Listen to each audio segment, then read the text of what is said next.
SuperTalk Mississippi media production. Have you been seriously injured? Mama Justice is here for you. Our medical team partners with top-notch doctors, surgeons, therapists, and urologists, ensuring a comprehensive recovery journey. If you've been injured, call Mama Justice today. We're here for you. Oh, yeah. Good morning, Mississippi. Everything gonna be all right this morning. Mornings with Richard Cross. Oh, yeah. Here on SuperTalk Mississippi. Woo!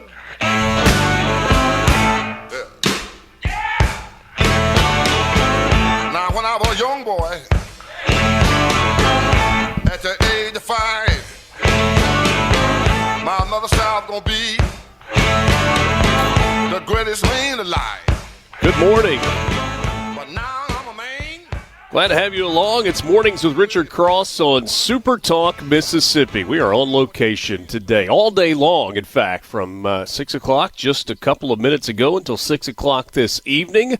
We're on the Ole Miss campus today inside the School of Applied Sciences, Hiddleston Hall, part of the GHM over by the Ole Miss tennis courts, the Palmer Salome Tennis Center. Lance knows where I'm talking about. He might have spent some time around GHM years ago. But this is our Child Advocacy Studies Day of Recognition. We've done this for 3 years running now. A couple of years ago, we were in Starkville on Mississippi State's campus. Last year in Hattiesburg on the campus of Southern Miss. And this year, Ole Miss is hosting the event as we continue to bring awareness to child advocacy and the child advocacy studies programs that are happening on our college campuses. Really, it's a neat joint effort between the three biggest schools in the state of Mississippi, and so much good stuff that is going on. And we're gonna have a lot of that for you. You're gonna learn a lot about what is happening within the School of Applied Sciences at Ole Miss. That's now a minor that's available in addition to the certificate programs that are available as well. And we're going to talk about the good things that are happening all across the state of Mississippi in the name of protecting children. Not just protecting children, but teaching people who are in college settings how to be aware of what's going on with children and making sure that their basic needs are taken care of, but also recognizing some of the signs of children that are not being taken care of the way that they need to be. We are glad to be with you this morning. The C Spire text line is always open, 601-879-4395. Looking for game-changing technology? Then you need C Spire on your team. 5G wireless, fiber home internet, and business IT solutions, all that will take care of you. Solutions that are built as tough as your defense. Learn more at cspire.com. C Spire, inspired by you. Lance, good morning. Good morning. It looks like it's going to be a nice day today around the state. I even was listening to something earlier talking about it. You know, it was like 85, 86, 87 yesterday around the coastal areas, and had a little breeze and no humidity. What Not bad at all. What's going on, man? Oh, man. We talked about it yesterday. It was great through the weekend. Yesterday might have warmed up just a notch, just a tick, but still really, really nice, and the humidity's been down. I don't think we are quite ready to say goodbye to summer, unfortunately. You get to this time of year where school's starting back and everybody's kind of ready for the fall and ready for football season, and probably not time to run out and build a fire in the fireplace just quite yet. Yeah, I'm not doing that. That's for sure. It's the fire season, though. I do have the firewood out. It's been split and drying. The dogs have had a huge time with it. There was a mouse in one of them, I guess, like one of the piles back a couple of weeks ago. So this has been a comedy for about 2 weeks of watching two huge dogs push logs around, snoot under it, get around it, dig, and then they'll look at me like, I can't find it, Dad. But yeah, they think it's still there. So help me out. Help me out. Como, it's going to be nice for you today. Partly cloudy. Stray shower thunderstorm possible. High of 88 with light winds. West Point, you've got a high of 86 today. Partly cloudy. Light and variable winds. We'll just call it a little breeze. What about Inverness there in the heart of the Mississippi Delta? Sunshine and clouds mixed throughout the day. Chance for a stray shower or thunderstorm. 91 the temperature there. A little bit breezier, 5 to 10. Out of the east, northeast. Pascagoula, you've got some thunderstorms that are on the way this morning, then cloudy skies later in the day. High of 86 there in coastal Mississippi. Winds light and variable. 60% chance of rain in Pascagoula today. And nice where we are this morning. Temperatures just over 70 this morning in Oxford, and going to warm up a little bit throughout the day. Neil Armstrong was born on this day in 1930, the American X-15 pilot and astronaut. Now, if you're a conspiracy theorist like Lance, you think that he took the first step on the moon on a backlot in Hollywood. And if you're a good old reasonable person like the rest of us, you know that he took one small step for man and one giant leap for mankind. I like that. How's that tinfoil hat fitting this morning? Oh, it's fitting great. It's I had to make a few adjustments as my head swells, but definitely it's too much. From time to time. It happens from time to time. Too much information gets in there. But yeah, it's one of those black helicopter that I hear right outside the studio. Just hovering right above us. I've always been curious about that one though. That was kind of the start, right, of most of your modern day conspiracy theories. Is did they actually do it? And did Stanley Kubrick and all this stuff, film it? I've always been fascinated with that one. It's just it seems to be where it birthed. That was before Steven Spielberg was really rolling, right? Mm-hmm. So it was a Stanley Kubrick thing. Herb Brooks was born on this day in 1937, the American ice hockey coach that led the Americans to Olympic gold in 1980 at the Lake Placid Games in Lake Placid, New York. We rolled out Miracle not too terribly long ago. You remember, let's see, it was back around when Trump was first really parroting the tariffs, and Canada was good and mad, and they had the All-Star break for the NHL this past year, and they did the Four Nations tournament, and the United States and Canada were playing in that, and we are not a hockey family, but we are a patriotic family, and so we felt the need to roll out Miracle, of course, Miracle on Ice. When the great Al Michaels asked and answered the question, do you believe in miracles? Yes. Herb Brooks was the coach of that team. Maureen McCormick, you recognize that name? I mean, Marsha. I saw Encino, California. I was Encino Man, if we were talking Pauly Shore, and I would have gotten that, but I don't know about Maureen McCormick. But now that it's, the Brady Bunch, yes, Maureen McCormick, 69 Marsha. years old today. She was born in 1956, the American actress, most known as Marsha Brady, born in Encino, California. Patrick Ewing is 63 today. He was born in 1962, the Jamaican-American NBA center, played in the league from 1985 until 2002. 11-time All-Star, played with the Knicks and a couple of other teams. I was shocked.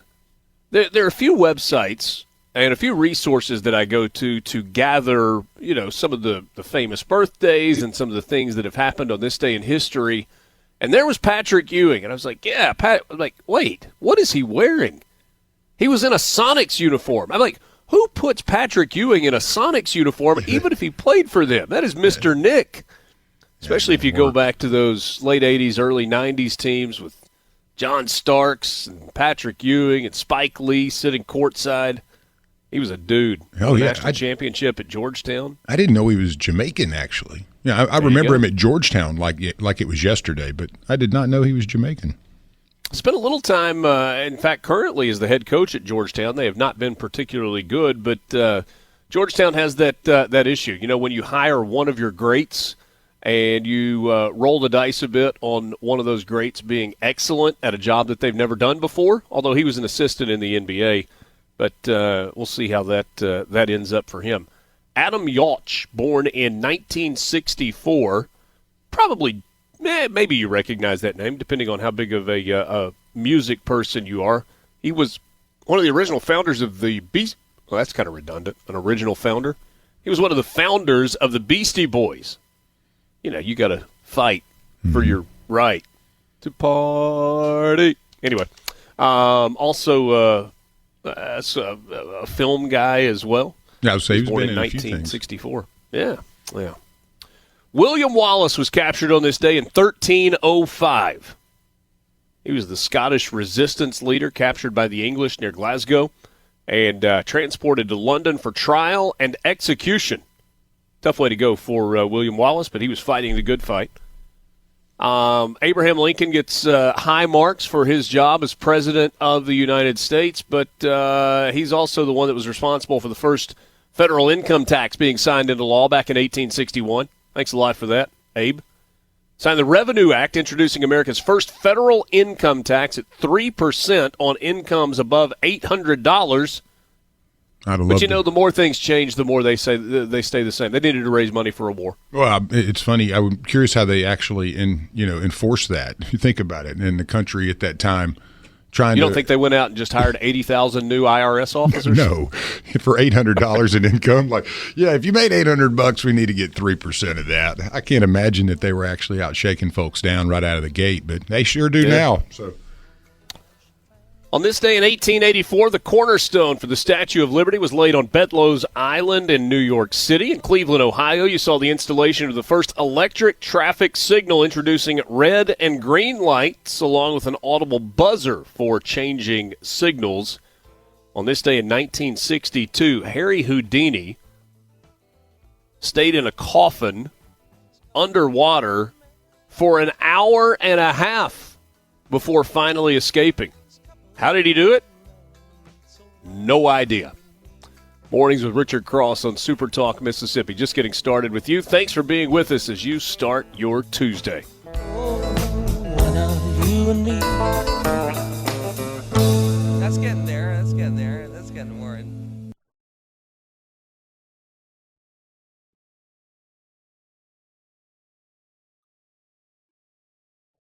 Keeping Mississippi in the know, one morning at a time. Mornings with Richard Cross on SuperTalk Mississippi.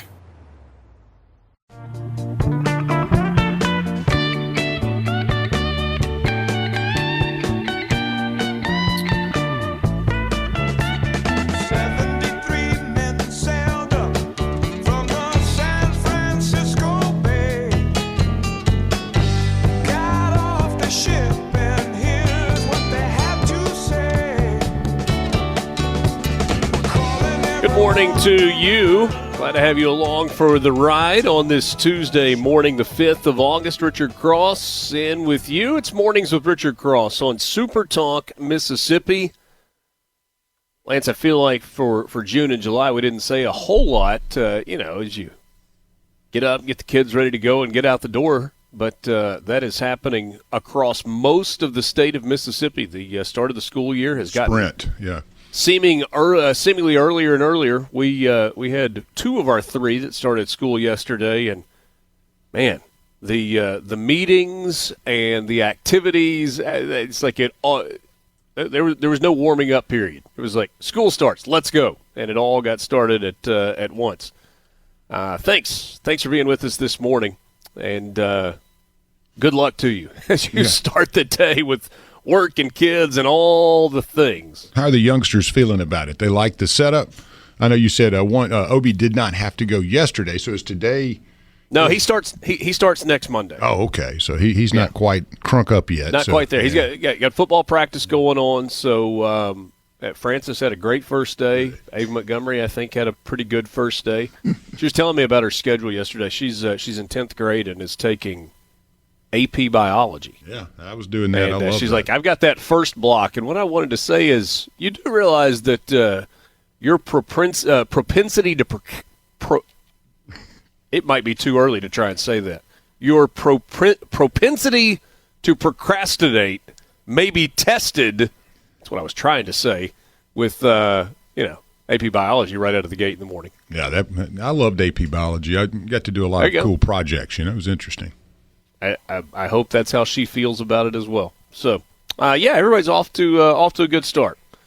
And hope your kids are off to a good start. And for those of you that are teachers that are out and rolling this morning, hope it's off to a good start for you, that you got great classes with kids that are going to be good and not cause you any headaches or any trouble at all. Some of you are laughing as you hear me say that in the car this morning. 1963, the United States, the Soviet Union, and Great Britain signed an agreement banning nuclear tests in the atmosphere, outer space, and underwater, though underground tests remain permitted. Feels like a good idea not to just blow up nuclear weapons in the sky or even out in space or underwater. Now, groundwater, that's a different deal. Just a fire away underneath under the dirt. How about this? 1969, Pirates outfielder Willie Stargell hit his first and longest home run ever. Hit it out of Dodger Stadium. The incomparable shot off Alan Foster measured 506 feet. We saw distances like that during the home run derby this year. Nobody hits a 506-foot home run in a game, at least not very often. Well, and you don't want to be the guy that threw it either. No, a footnote to history. 1981, you heard about this back early in the Trump administration when the air traffic control issue was going. Ronald Reagan had a different way of dealing with air traffic control issues. He just fired them. 11,500 of them at once. They said, we want to strike. He said, well, strike you may for as long as you want. From the comfort of your home, you're fired. Warren Moon in 2006 became the first black quarterback to be inducted into the Pro Football Hall of Fame, and what a group it was in 2006. Warren Moon, Troy Aikman, John Madden, Rayfield Wright, Harry Carson, and the Minister of Defense, Reggie White. That's a list And there. finally, that's a list. Finally, in 2012, Olympic Games 2012, Jamaican sprint superstar Usain Bolt won the 100-meter at the Olympic Games 9.63. Broke the record that he set at the previous Olympic Games in 2008. I remember, Lance, watching that race. And it was just a streak of yellow and green.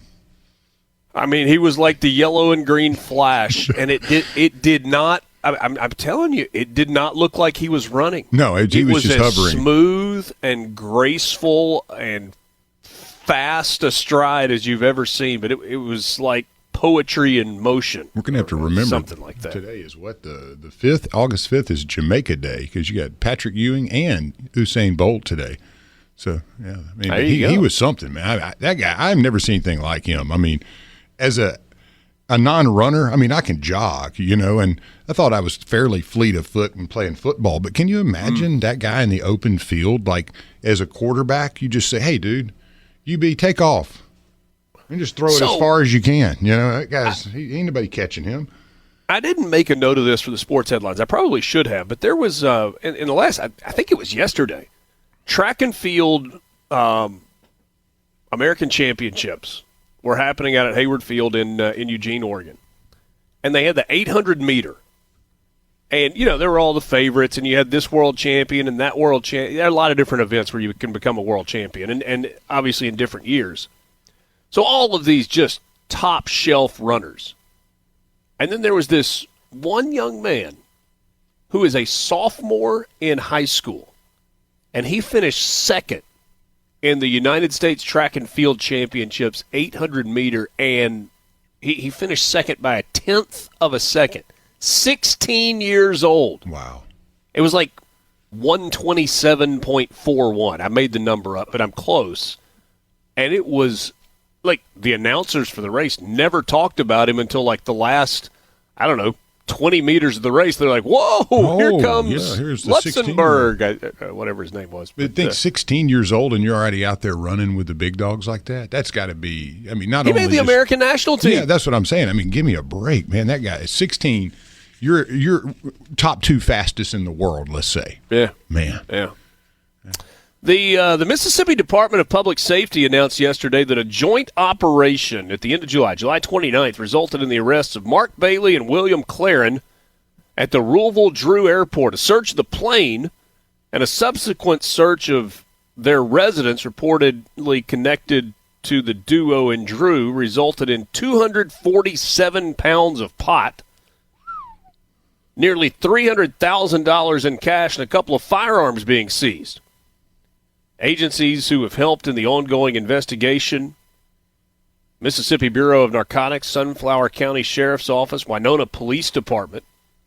The operation highlights the strong collaboration between the state and local law enforcement agencies in the fight against drug trafficking. That was a quote from DPS Commissioner Sean Tyndall. He says, "We remain committed to identifying and dismantling criminal networks that bring illegal drugs into our communities." The announcement noted the additional arrests and seizures are anticipated, with the DA and U.S. Attorney's offices ready to prosecute any suspects involved. And forgive me for profiling here in my mind. Whatever you think these men look like in your mind's eye when I tell you that there was a drug bust in the Mississippi Delta, they don't look like that. Yeah, it looks like some Barry Seal, man. I mean, it looks like a couple of old white guys. Yeah, that's what I'm saying. And not looks like, it is. It's a couple of old white guys. They were flying a little single-engine plane with 250 pounds of pot on it. 66 years old and 63. So yeah. We mentioned this yesterday morning. This is fascinating to me.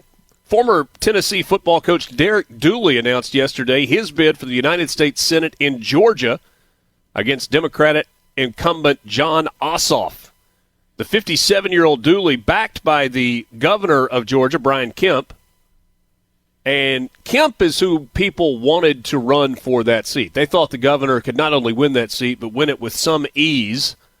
He ultimately decided not to run for U.S. Senate and threw his weight behind Dooley. Derek Dooley has never held elective office before, says he'll run as a political outsider, pledging to bring, quote, good old-fashioned Georgia common sense. And he won't wear those yellow pants or orange, whatever the orange pants. It was the orange pants. Yeah, it's hard to the orange of Tennessee. He will not be wearing those, I guarantee you. Dooley is the son of legendary Georgia football coach Vince Dooley. He was a lawyer before he went into coaching. Widely seen as a failure during his time as the head coach at Tennessee with a record of 15-21. He was fired in 2012. Since then, he's been an assistant coach with the Cowboys, the Missouri Tigers, the New York Giants, and the University of Alabama. Not the first football coach, though, to throw his hat into the political ring. I suppose the most prominent, at least these days, is former Auburn coach Tommy Tuberville, elected into the Senate in 2020, now running for governor. And, I mean, you want to talk, it just feels like it's going to be a cakewalk for Tuberville. Tom Osborne did it at Nebraska as well, served 3 terms in the United States House. Good news for Clark County. International chemical manufacturer Mancuso Chemicals Limited will be setting up shop in Clark County. The Canada-based, research-driven manufacturer of high-end industrial chemical products is establishing a logistics distribution center in the community of Pachuta. The company will import products from its facilities in Canada and Peru. Mancuso serves the global metalworking, oil-based paint, automotive fluid, and phenolic resin industries. They operate internationally in Brazil, Canada, Chile, or Chile if you prefer, Colombia, Ecuador, Mexico, Peru, and now Pachuta, Mississippi. $5.5 million is the investment, going to create about 17 local jobs over the next 5 years. MDA assisted through the Mississippi Flexible Tax Incentive Program. Live on the campus of Ole Miss, we're back with you on Mornings with Richard Cross after this.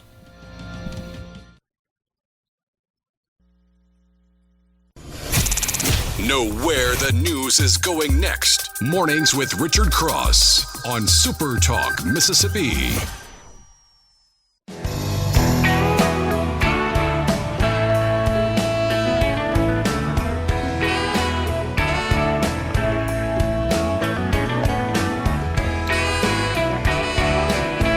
Larry, love that sunrise picture that you sent out on the road early this morning. Thank you for that on the C Spire text line at 601-879-4395. Glad to be with you alongside Lance Talbert. I'm Richard Cross, broadcasting live today from the Ole Miss campus for Children's Advocacy Centers of Mississippi. At Ole Miss, Mississippi State, and Southern Miss, Children's Advocacy Centers have programs, college curriculum. That started out just as that. It started out as curriculum to bring awareness with the goal of moving toward degree programs. And that's where CAST is now, with Children's Advocacy Studies, certificate programs that are available at a number of institutions across the state. And Ole Miss now has a minor in child advocacy studies. We're going to tell you a lot about that throughout the course of the morning and throughout the course of the day here on SuperTalk Mississippi. We are glad to be with you. I got some sports news we need to get to in just a moment. A couple of things, though, that are happening in Mississippi to tell you about. St. Dominic's had a big day on August 1st. August 1st was World Lung Cancer Day, And St. Dominic Health marked the annual observance by launching an advanced robotic lung cancer surgery system. They're now using the Ion Endoluminal System, a robot-assisted platform designed to enable minimally invasive surgeries deep within the lung. According to officials at St. Dom, the technology is a breakthrough in early detection and diagnosis of lung cancer and offers patients greater precision, safety, and faster recovery times. The Ion system opens surgeons to areas of the lung previously inaccessible using ultra-thin, maneuverable catheters and advanced navigation to access small nodules with accuracy. Mississippi still has extremely high lung cancer rates, among the highest in the nation, so this particular surgery vital to fighting that. So tip of the cap to the good folks at St. Dominic. And finally, out in Utah, you've heard about the salt flats in Utah. A driver going 283 miles per hour trying to set a land speed record during a racing event at Utah's famed Bonneville Salt Flats died on Sunday after he lost control of his rocket-like vehicle called the Speed Demon. Driver Chris Rashke lost control about 2.5 miles into a run and was treated by medical professionals at the scene. He died, though, from his injuries, according to the Southern California Timing Association, which has organized the popular land speed racing event known as Speed Week since the late 1940s. The last racing death that happened at the Flats was back in 2016 when Sam Wheeler, a renowned land speed motorcycle racer, crashed at 200 miles per hour. His high-performance bike fishtailed and went airborne. The Bonneville Salt Flats, which had their first race in 1914, have about 7 miles for racing and an aquifer underneath that cools the tires of the cars. It's unlike any other race venue in that it doesn't have grandstands. Spectators have to remain 0.2 of a mile away from the track area, away from the cars. And given the fact that they're going like 300 miles an hour, that's probably a good plan. Yeah, I'm not doing that.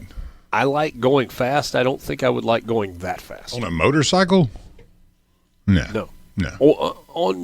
Or in anything. I mean, in an airplane, I'm good with an airplane. Or put me on that train that's on the rail, and it's the high-speed test train. And I'll do that, where it has the water at the end and it slows you down. And you're not putting me on a motorcycle doing 250, 300 miles an hour.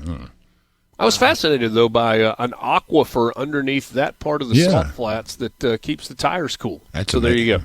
Yeah. There you go. It's time for your morning sports update, brought to you by Pearl River Resort. Find them online at Pearl River Resort. Casino thrills, family fun, and live entertainment, Pearl River Resort. The coaches have weighed in on who should start where as the college football season approaches. The coaches poll revealed yesterday preseason number 1 is Texas, followed by Ohio State, Penn State, Georgia, and Notre Dame in the top 5. Not going to stay that way for long, though, as Texas and Ohio State play each other in the season opener. An 11 a.m. kickoff on August 30th at Ohio Stadium in Columbus. First time in the history of the coaches poll that Texas begins the season at number 1.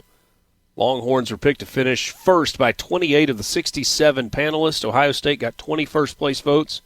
Penn State got 14. Georgia got 3. Clemson got a couple, but they are number 6 in the poll, followed by Oregon, Alabama, LSU, and Miami.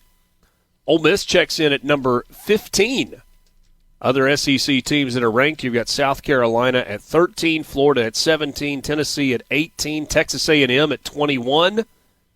Boise State rounds out the top 25. Just outside the top 25, Oklahoma at 26 and Missouri at 27, if the poll went that far. Got a little piece of info for you. Only 5 NCAA football teams have started the season ranked number 1 in the AP poll and finished the season ranked number 1. They are Tennessee in 51, Michigan State 52, USC in 04, Alabama in 17, and Alabama in 20. You think Texas can do it? Can they start the year at number 1 in the AP poll and finish there? can. Yeah, are they good enough, in other Absolutely. words? Will they? That's a crapshoot. But, yeah, I mean, the Alabama 2017 and 2020, USC 2004 the most recent. So that'd be a pretty good and you got big deal. You got like 3 options with that opening game between Texas and Ohio State. Mm-hmm. We could see an epic, and without seeing much of anything else, be like, those are the 2 best teams in the country. So the winner, if Ohio State were to win, they go to 1, maybe Texas drops to 2 or 3.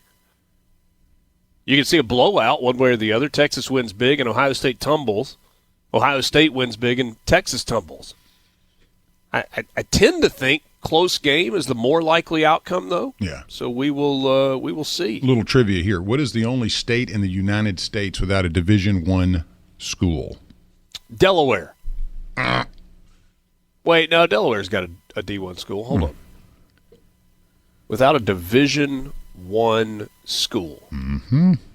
There are only 300. Not Division I football, but Division I. just D1 NCAA competition. 350 colleges classified as such. Who is Alaska? There you go, my guy. He's thinking this morning. No D1. Man, they used to have the coolest basketball tournament. It was either Juneau, wasn't it? Yeah, or something like that. Yeah, it was like the top of the world classic or something like that. Really cool event. But everybody decided they liked going to the beach instead of the North Pole. So now they go to the Bahamas and Puerto Rico and during basketball season too. Yeah, I mean you kind of want in November. Yeah, right. What would you rather do? Would you rather spend Thanksgiving with your toes in the sand or toes in boots in snow? I don't know. It's not a tough question. Both are. Is it? No, but I mean basketball. These guys are like, look, let's go party. We want to go to a cool location and. Have a nice little tournament. I don't know if Alaska, but now in the summer, playing baseball up there, I've heard a lot of folks that did that back in the day. Yeah, you can have first pitch at like 1 in the morning and play till 4 and have light the whole time, not need stadium lights. Yeah. So, hey, a couple of you saying it was the Great Alaska Shootout. Yeah. That's it. I think there was. I think at one point there was more than one. I remember the Great Alaska Shootout. I was thinking there was something called they had a top of the world one or something like that at one time, though. Yeah. Because at one point there were 2 basketball tournaments that were happening in Alaska. But anyway, those were great. I guess those have gone away. Thomas in Greenwood, 300 miles an hour. Heck, I can do that in my old 78 Chevy after I flip the breather cover. Well, Thomas, you should load that bad boy up on a trailer and haul it all the way to Utah and get her going on the Salt Flats. Don't tell me about it. Show me. It says the Great Alaska Shootout was started in 78, and the last one was August 26, 2017. Kind of lost some of the prestige, though, in the later years, last 10 years or so of that. Hey, Raycom we're going to give you we're going to give you your lottery update just a touch early this morning, Lance. Yeah, I thought I had a winner last night. Oh, okay. Well, you had the tickets. Listen to these numbers. I mean, does this not sound like a Powerball winner? 2, 7, 9, 17, 21 with a Powerball of 10. It sounds good, yeah. I mean, that's a pretty good combo right there. You know what that was worth? Not the paper it's printed on. Nada. I splurged yesterday, so I got 5 numbers. And I think for the first time in my life, I paid the extra $1. Mm-hmm. But you know what? There was one player in Mississippi that did not have a jackpot winner, but one player matched 4 of the 5 white balls plus the red Powerball to win $50,000. Ticket purchased at Sprint Mart in Columbus. If they had done like I did and purchased that $1 Power Play add-on, instead of $50,000, they would have had $100,000. Now the flip side of that is they've got $50,000 and I've got nada. Hey, remember you can play those again or something. We'll try again. No, not this one. Not this one you can't.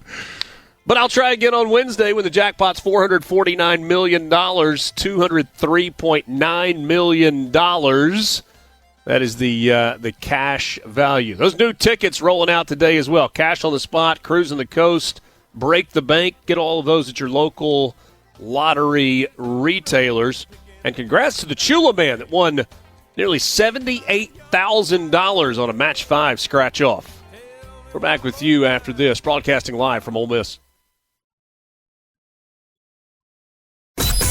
No filibuster. Just everything you need to know to start your day smarter. Mornings with Richard Cross on Super Talk, Mississippi. She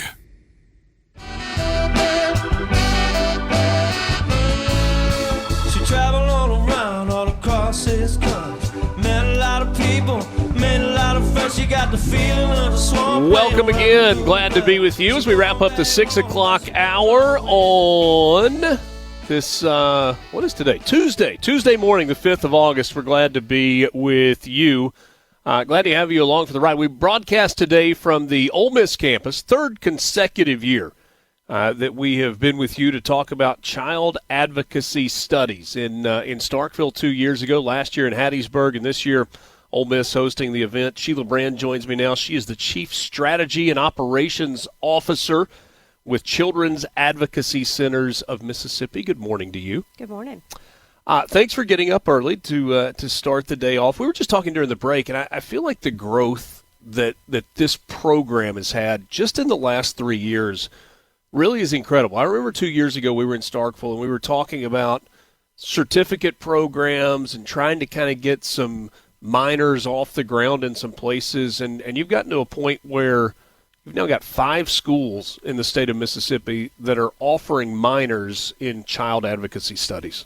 Yes, and we're super excited about that. We feel like it just gives students another area of emphasis that's really going to propel them in their careers as they work with children. So Child Advocacy Studies is really a program that's available for students in any helping profession, whether it's criminal justice, law enforcement, education, medical professionals. We'll see children that are in need of services, a need to be recognized that something is off or that they are experiencing child abuse. So the more education that we can prepare students just to be aware and have the ability to recognize and know how to respond to these children, regardless of what profession they're in, is so important in growing the workforce in Mississippi. And Sheila, I feel like there are kind of 2 prongs to what we're talking about today. The need to recognize issues that children are dealing with and the fight for those children through advocacy services. So that's kind of one prong of it, but the other prong of it is this growing educational piece that is for emerging professionals. You listed so many of those kind of different disciplines or career paths, and educating them on how to be aware of some of those needs that we're talking about on the other side. For sure. Child Advocacy Study is definitely an interdisciplinary curriculum, so it has a wide range of cast a net really wide in reaching all of the different professions that, like I said, are going to be working with kids day in and day out, and providing that foundational education. Like we are seeing CAST students that are entering the workforce and working with child advocates across Mississippi, and just their foundational knowledge of what that response looks like, of how to work with other disciplines and that are responsible for responding to these types of cases is far above students who are entering the workforce that do not have any of that foundational knowledge. Well, and this at Ole Miss, and I think at the other schools where a minor is offered, falls under the umbrella of the School of Applied Sciences. May have a different name slightly on different campuses, but it just as easily could fall under the School of Education or the criminal justice degrees that you were talking about. You mentioned interdisciplinary a second ago. How many students from kind of different majors are you seeing that are coming into the School of Applied Sciences that might not would have just a few years ago? Gosh, I don't know that right off, but it is, a lot of social workers, a lot of criminal justice majors, some education. We've even had some finance majors who have come through, which really is kind of different. But if they're going to work finance in a helping profession, those students just want to be aware. If they're working for an agency that's working with children and families, in the finance department, they want to understand all the components of working with those children and families. So it's really available as an elective to any career path. Yeah. I feel like just a few years ago, if we had stopped and said, okay, we're going to talk about child advocacy, immediately our minds would have gone to abuse situations, neglect situations, but there's been a light that has been shined on trafficking and the role that plays. Is that part of the coursework, part of what's being taught within these child advocacy studies programs? Yes, so it's really identifying all types of child maltreatment, and certainly human trafficking and sexual exploitation it's part of that. Those are both considered felony level child abuse cases, and so they fall within that realm of response. And so any law enforcement, criminal justice, social work, students need to kind of be aware of that and what services are available and how to identify those children. Naturally, human trafficking is a little bit harder to identify, and so having that skill set to ask the right questions and kind of work through the different issues that the children are sharing with you to get to the root of any type of human trafficking or sexual exploitation they might experience. Throughout the course of the day, we're going to learn all about these CAST programs, child advocacy studies that are happening on college campuses all across the state of Mississippi. Sheila, great to see you. Thanks for kicking us off this morning. Thanks. Looking forward to it. 7 o'clock hour is on the way. We're just getting started with you on this Tuesday, the 5th of August, broadcasting from the Ole Miss campus. It is a Child Advocacy Studies Awareness Day. We're back with you right after the news. The views and opinions expressed by the hosts, guests, and callers on this show are not the opinions of TeleSouth Communications, its management, or advertisers. Pour yourself a cup of coffee and get the Magnolia State's most important news of the day. Mornings with Richard Cross on SuperTalk, Mississippi. Invitation came in the mail, courtesy of the county jail. It's a good song. Telling you to please respond with a wedding gift or a posted bond. Who you got there, Lance? That's our guy, man. That's our guy. I knew that was our guy. This hour of Mornings with Richard Cross brought to you by MWG Employer Services. Running a business is tough, and if you're struggling with HR, benefits, and payroll, you are not alone. That's where MWG Employer Services comes in. They can provide a full range of employer services plus a custom plan that fits you. Give them a call today, 601-206-7966, or go to MWGEmployerServices.com. We are broadcasting live today, all day long, from the campus of Ole Miss for the CAST program under the umbrella of Children's Advocacy Centers of Mississippi. Our colleges and universities have added child advocacy studies programs over the last several years, and we are continuing to shine a light on those educational opportunities and also the advocacy needs of children in our great state of Mississippi. Speaking of great, a great American sitting next to me right now. Rhino, Lance, I don't always have a personal relationship with our guest. I've developed relationships with a lot of the people that we visit with. I've known this guy a long time, Ryan Miller, who is now Chief Executive Officer of the Oxford-Lafayette County EDF, Economic Development Foundation. You perhaps know him as formerly the CEO, Executive Director of Accelerate Mississippi. He handed that role off to the far more capable Courtney Taylor. No question. Just a year and a half or so ago. I selfishly am thrilled that you are back in Oxford. Glad to have your beautiful family back. You've been busy. Yes. And you and I have talked enough for me to know that you might say busy, yes, but not necessarily in the way that people would recognize publicly, because there's been a lot of kind of rebuilding from the inside out. Is that a fair way to describe what the last 18 months or so have been? Yeah, absolutely. I think anytime you have new leadership that comes in, there's a period of time of assessment to say, okay, what have we done well in this organization, and where do we need to see improvement? You're never done improving. So, Courtney Taylor, who's crushing it, I mean, she's got Accelerate spinning like a top. She came in and said, all right, what things did we do well? What things do I think we need to change strategically and for the vision of this organization to kind of realize the full potential? It takes time to do that. So me coming back up, and I will just say this selfishly, we're thrilled to be back in Oxford too. Yeah. This is home. There's a period of assessment to say, okay, what kind of resources do we have? What kind of resources do we not have?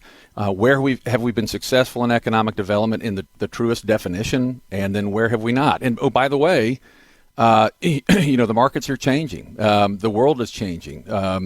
And so you have to be able to adapt and grow very quickly. And that takes that period of assessment, recalibration is what I often say. So this has been a year of trying to figure that out and come up with new strategic plan, a new identity as an organization. There's a lot that's been going on.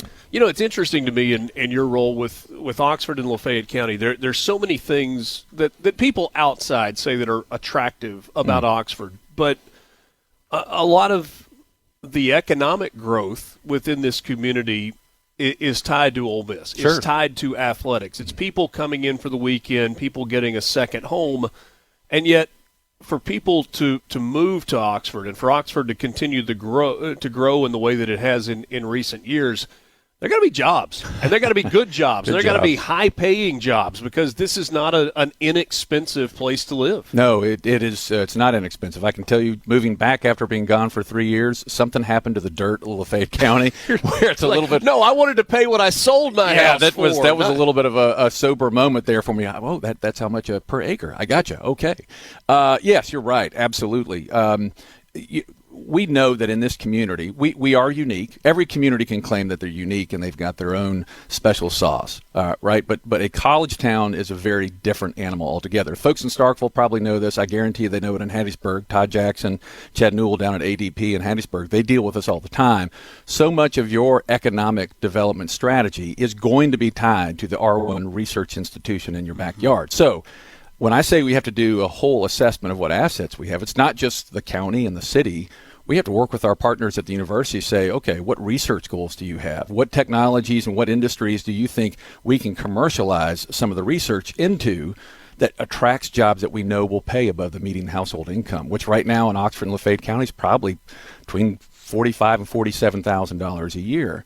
And you and I both know if you're going to move a family of 5 like mine to Oxford and hope to be able to live within the city limits or even within the county limits, you have to have multiple incomes, or you have to have a job that pays way above that median household income. And so my job, which is a complicated one, is looking about how we develop partnerships on the outside of our county and how we develop strategy that focuses on the inside of our county to bring those kind of specific jobs to our community that we know will pay more. And we're going to get to the outside the county piece, because that is a massive thing that is happening here, but is also happening in other parts of the state. So we'll get to that coming up in just a minute. But let's focus on inside the county and maybe even inside the city right now. Sure.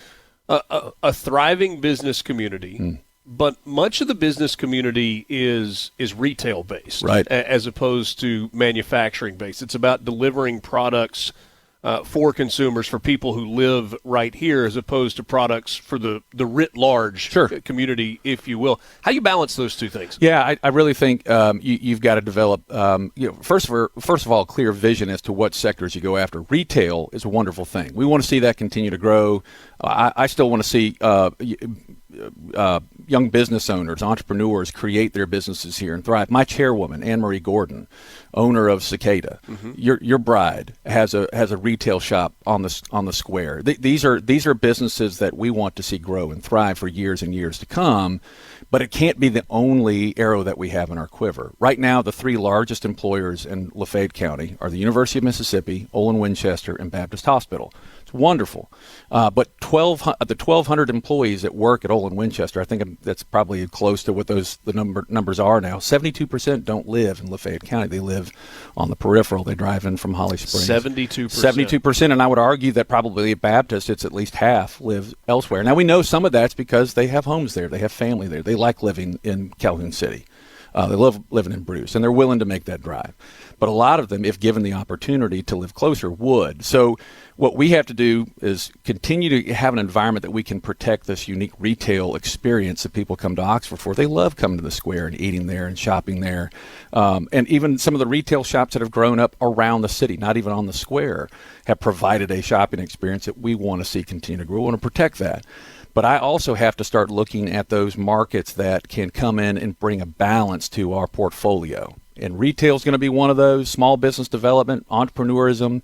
But we're going to be looking at the healthcare industry, pharma, medical device, all the ancillary businesses that go into managing your and mine health, especially as our community is growing, both in the older demographic and younger demographic. We got to diversify there in innovative ways. Is there a unique challenge in that many of those types of companies tend to gravitate to larger cities in terms of population base? And while Oxford, and I say this because I've lived here for a long time, it's not huge in terms of population. It's growing, sure, but it feels bigger than it is. And so those of us who have called this home for a long time don't necessarily think of Oxford as a place of, 20 or 30,000 residents, whatever the number is today.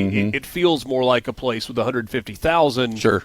But in truth, it's not. It's not. I mean, the counties, And thank goodness it's not, because the infrastructure probably can't support that right now. You can talk to our Board of Supervisors and our aldermen and recognize that there are challenges in making sure that infrastructure stays at a high level. But I think we got, 55, we had 59,000 as of last July in Lafayette County.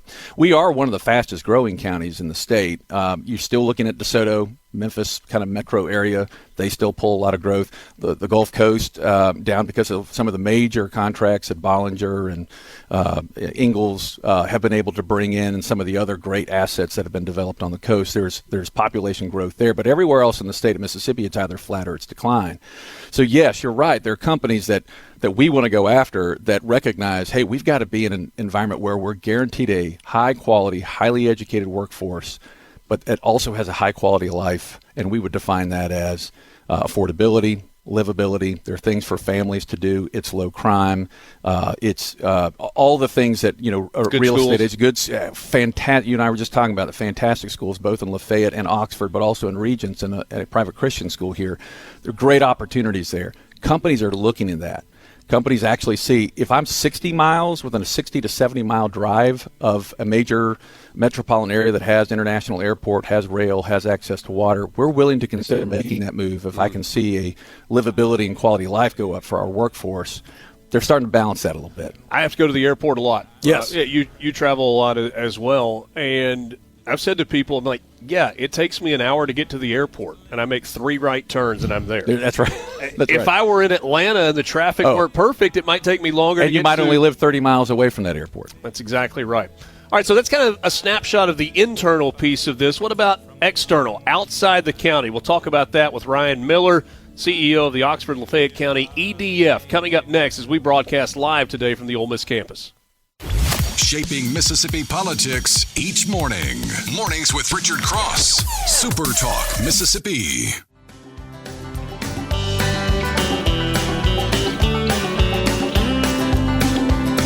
Our focus today is on child advocacy studies and the CAST program that exists within the university and college communities all across the state of Mississippi. But a sidebar from these visits over the last 3 years in Starkville, 2 years ago, last year in Hattiesburg, and this year in Oxford, is a chance to visit with some of the local leaders in these communities, talk about how the cities and the universities are working together, and the awareness of child advocacy that exists there. I'm sure that's something that Ryan Miller could speak to. He's good at speaking to lots of things. But our focus right now with Ryan Miller is economic development and what is happening here within the Oxford and Lafayette County communities. But as you mentioned a second ago, outside the walls or the lines of the county as well, you know Joe Max Higgins well. We've talked a bunch of times. The Golden Triangle link has been an incredible asset to the state of Mississippi, but also to that particular part of the state. And I've been asking Joe Max for as many years as I've been talking to him, can this model be replicated in other parts of the state? And his answer is always yes, but. I don't know that the exact model can be replicated with the heavy industry, the heavy manufacturing that have brought in, but there are a lot of things that can be. Sure. You have, when I say you've kind of led the way in a partnership with 4 counties, right? Correct. Lafayette County, Tate County, Yellowbusha County, Panola County here in north central Mississippi. That's right.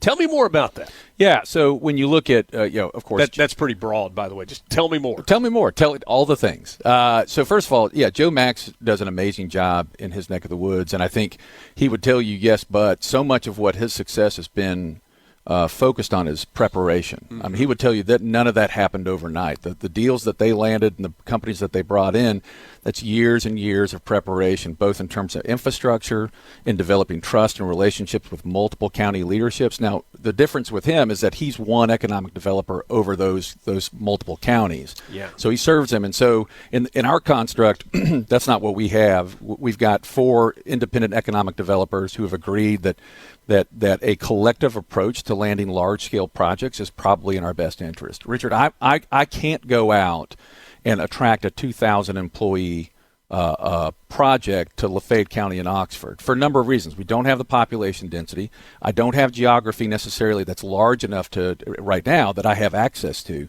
large enough to accommodate that, and I certainly don't have the infrastructure laid.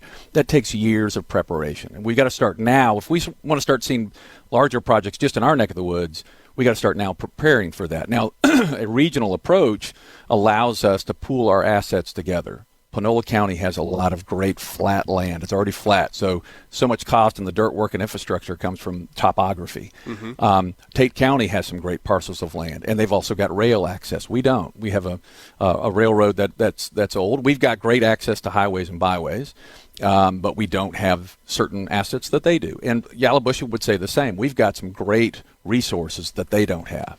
And yet they've got some strengths that we can leverage as well. And those 3 counties kind of stacked on top of each other, if you're looking at a map, also have the interstate that runs through them, whereas Lafayette County is one county to the east. Yeah, so it kind of goes, even before the break, we were talking about companies willing to move further distances from large metropolitan areas if they can see the cost, that the ROI is there for them. So, Bill Cork at MDA always talks about, speed, risk, and money. If you can reduce or speed up the time it takes to get a product or a service into the marketplace, a company is going to start looking at you a little bit more intently. And if you've already got parcels of land with infrastructure in proximity to major interstates, highways, railways, waterways, you're in a much better position to landing a company like that. So where are you in the process? Is this still in the planning phase with the 4 counties? Has it made it to the action phase yet? Where are you? Well, we meet monthly. So this past legislative session, Representative Lamar authored a bill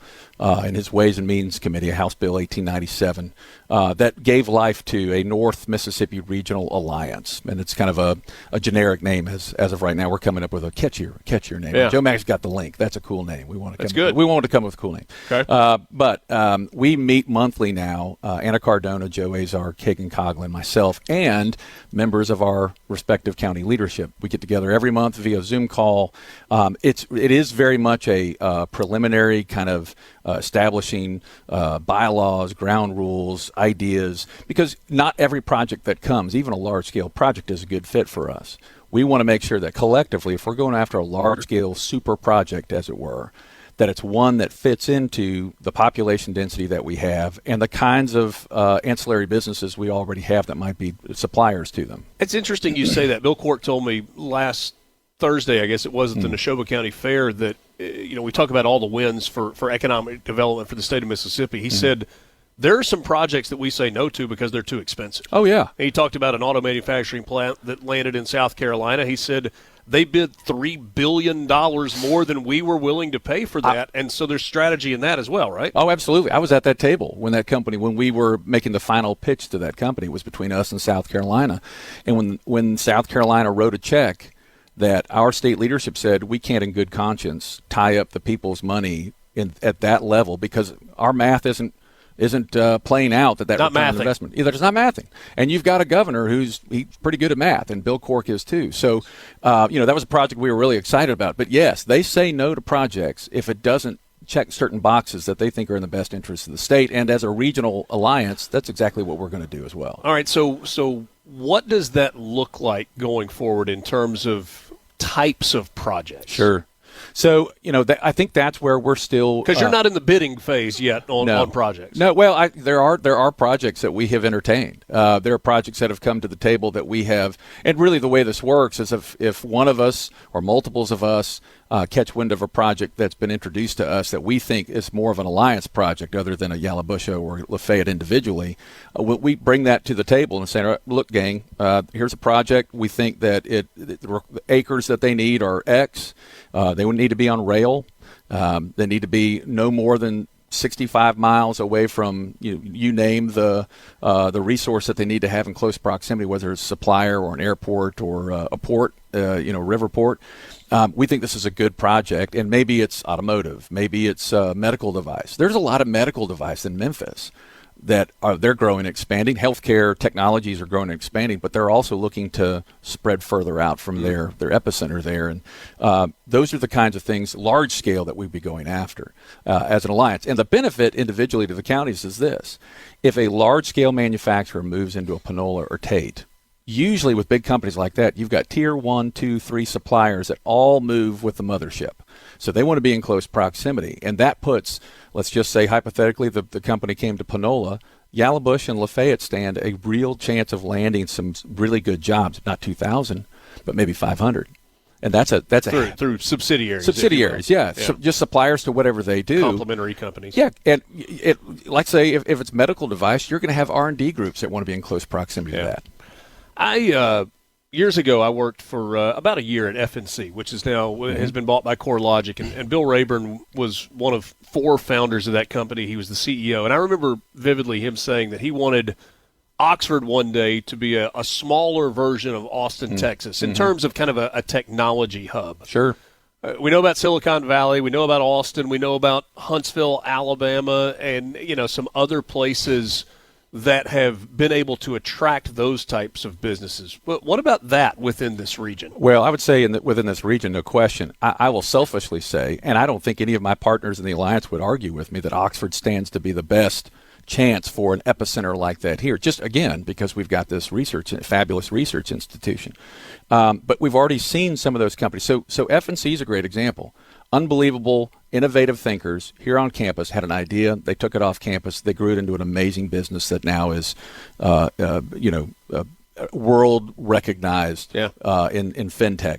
You have the Bill Raburns of the world with M-Trade that he is taking what he has been successful in and reinvesting it in ways and growing. You've got Edge Theory on campus. Not many people know this. Edge Theory is an amazing artificial intelligence company doing narrative intelligence work. They started in the Innovation Center? Right down the hall from where our new office is. Joe Stratinger, the CEO, and his entire team work with DoD. They have contacts within Special Forces. They have contracts with companies, with other governments, setting strategy as to how to use AI and harness it in a way that both provides them a defensive posture. So if China is sending false narratives out to try to sway the world one way, we want to be able to defend against that using AI tools to help us set up a line of defense, sending our own narratives, counter narratives. Companies, if you run a manufacturing company, textile, and you've got a plant in Southeast Asia, and the news coming out of Southeast Asia is that there's all sorts of abuses in the workplace, you want to find out, is this a legit story?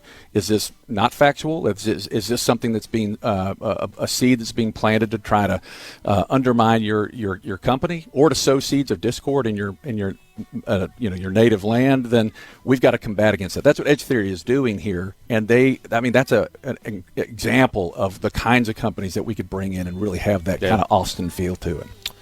This conversation is certainly not over, but unfortunately for today, our time is. Roger that. I would love to continue. Yeah, me too. And I appreciate you letting me come on. I will say this as I chime out.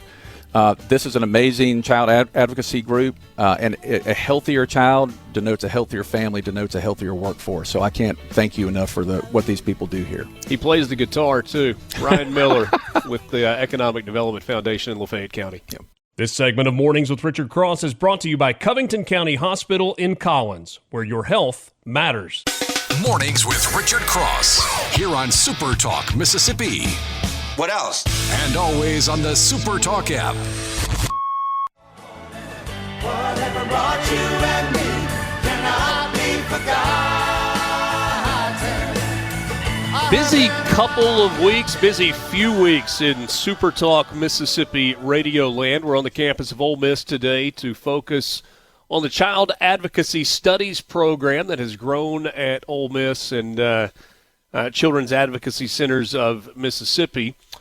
Tomorrow, Sports Talk Mississippi will be in Oxford as well for stop one on the Not Fall Camp Tour, previewing football season. It doesn't feel like fall, so we're not calling it fall camp. It's just the camp tour or the Not Fall Camp Tour. Library on the Oxford Square tomorrow at 3 o'clock, and then a week later in Starkville, August 13th, at Two Brothers Smoke Meats. And then the week after that, we'll be in Hattiesburg at Ed's Burger Joint. The Not Fall Camp Tour is presented by Pearl River Resort, your destination for casino thrills, family fun, and live entertainment. We appreciate you being with us, and we're happy to welcome Dr. Shane Robbins now. He's an instructional associate professor at the University of Mississippi, primarily in the social work area. Good morning. Good morning. It's great to have SuperTalk Mississippi here at the flagship University of the state. So we appreciate you being here. Certainly good to be here, and it's been neat. You and I were talking during the break. Over the last 3 years, we've been on the campuses in Starkville and Hattiesburg and now in Oxford. And just a couple of years ago, this was a program, the CAST program, that was it was firmly in existence, but it was still kind of getting off its feet. And you were telling me that this is the first year, this academic year is the first year that Ole Miss has actually offered a minor in CAST studies. Yes, 2024, 2025, we actually began offering CAST courses for the first time. And we had over 20 students enrolled in those courses on 2 different campuses. But this is actually the first year that's officially a part of our catalog. And so any student in any discipline can actually to sign up and be a part of the CAST minor to learn how to better serve those children affected by trauma here in our state. You know, one of the things that we've learned and that the Children's Advocacy Centers of Mississippi have talked about to us over the last few years is a word that you use. It's interdisciplinary, regardless of whether you are in education or social work or a medical field or whatever. So somebody mentioned finance earlier as well. These are courses that are applicable kind of across the board. Right, because, you know, there's abuse is often identified in a lot of places, and there are a lot of different reporters, you know, education obviously being one of the main areas where child abuse or child maltreatment may be reported. And so the CAST minor is really intended to prepare, you know, students from a lot of different disciplines so that they can better, you know, identify and respond to child maltreatment in a way to really help the child and the family through a system of navigating and reaching a point of working through the trauma that may be a part of that. You know, Mississippi is kind of a small state, but we actually investigate over 30,000 potential cases of child maltreatment. Somewhere between 25 and 30% of those are actually, they find evidence of child maltreatment.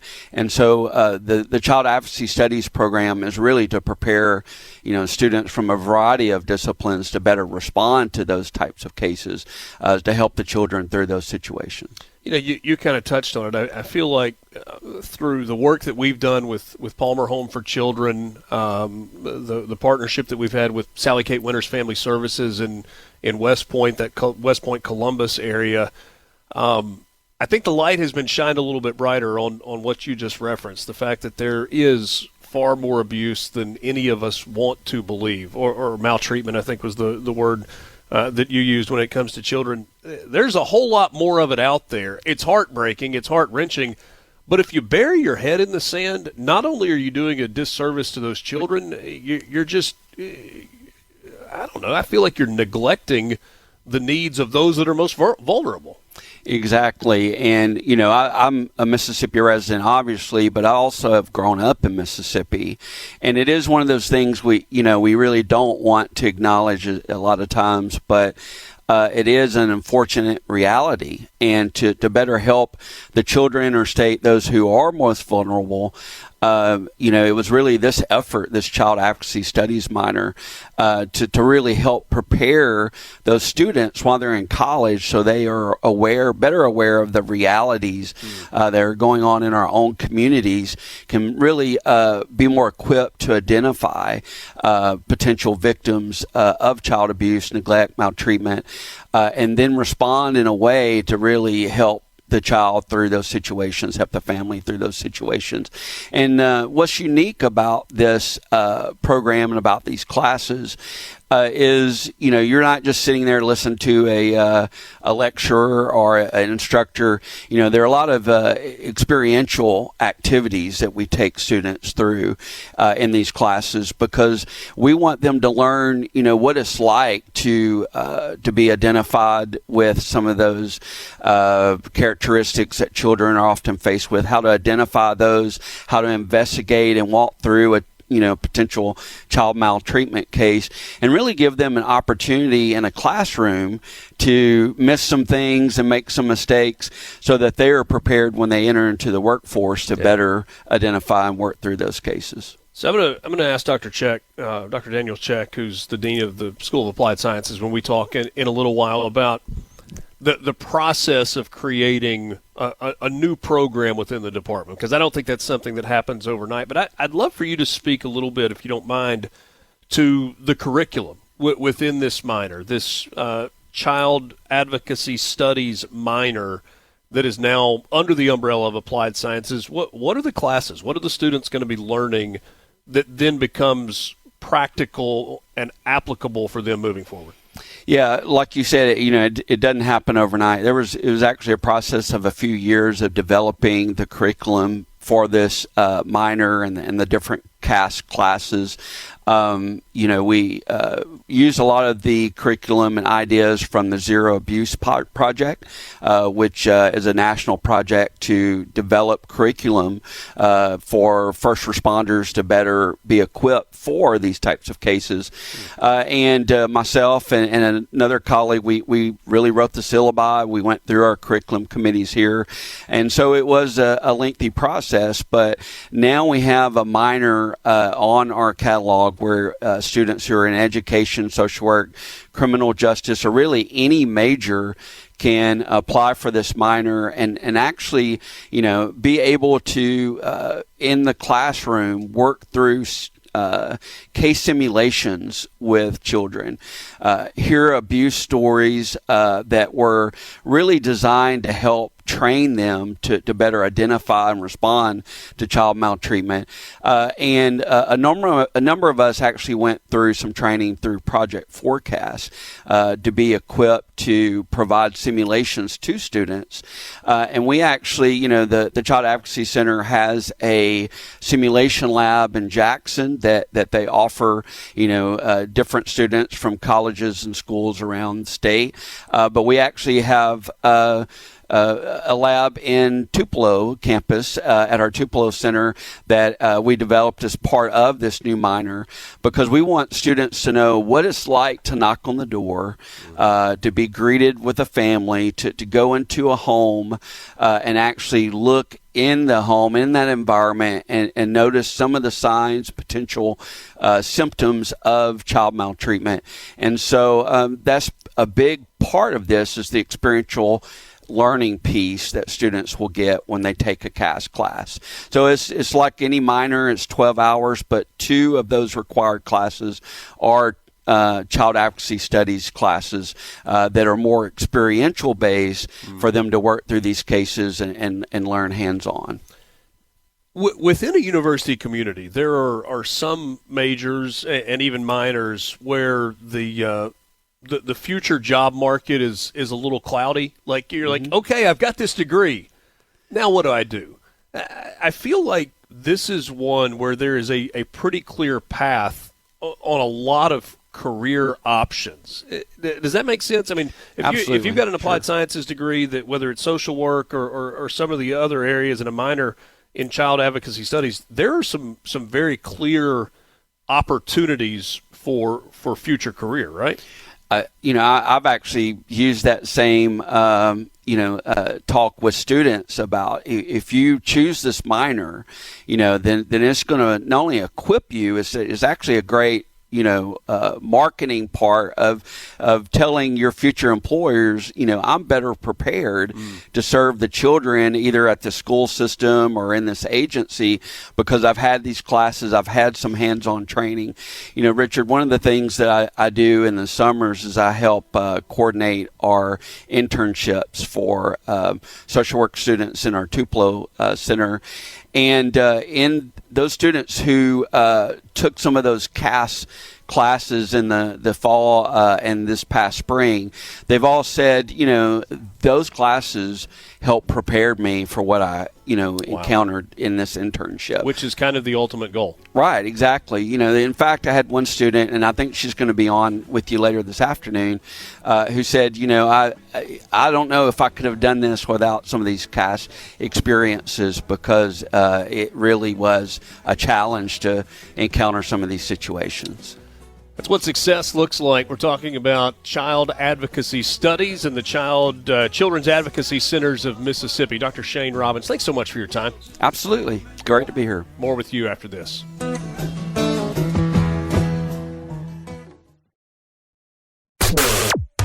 Start your day right.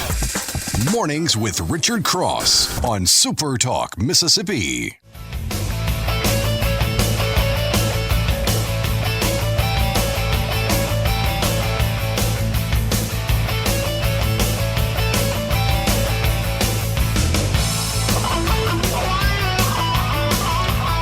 A pleasure to be with you on this Tuesday morning, the 5th of August, nearing the end of the 7 o'clock hour. We are broadcasting from Heddleston Hall on the campus of Ole Miss. If you're curious, where is that? It sounds familiar.